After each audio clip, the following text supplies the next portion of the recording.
the question comes up in terms of when you look at something like customer service, whether you can ever really provide a service from a solar country to a contest country in a satisfactory way.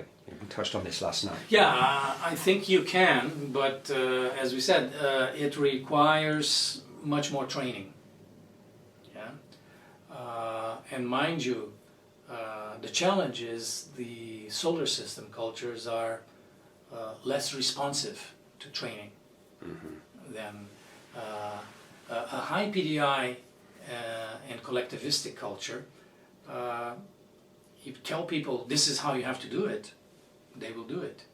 A contest culture, in spite of being low PDI and high individualism, because they're focused on performance, they will do it because this is what you need to get results. Yeah. Fine.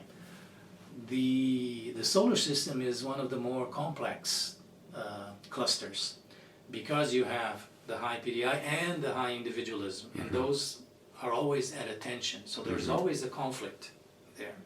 Yeah. Now the masculinity helps because you can put the conflict aside and focus on the performance.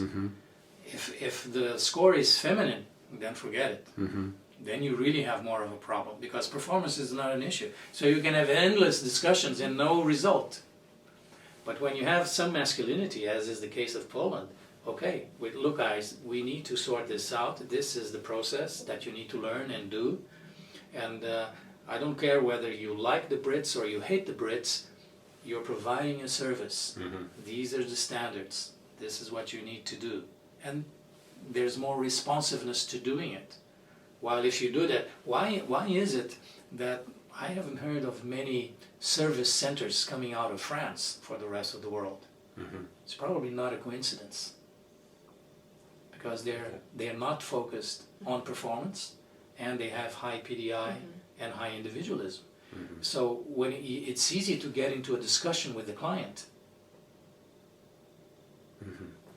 While in the name of performance and masculinity, you actually have better service in the UK, in the US, and in Poland than you have, for instance, in France. In France, it depends whether the guy likes you or not. At a restaurant, if you get along with the waiter, beautiful. Fine. If for some reason he doesn't like you, yeah, you get crappy service. Don't eat the food. Don't eat the food. Yeah, indeed. Okay. Yeah. And I've been to places where, okay, we're getting along just fine, and we see them treat these poor American tourists like rubbish, and it's terrible. But because of the individualism and the fact that performance is not important, yeah, it's basically up to the guy to choose, do I want to provide good service to this idiot or not? Okay, that's brilliant. Absolutely brilliant. We've got so much there. Unless there's something you think you haven't told us. No. No,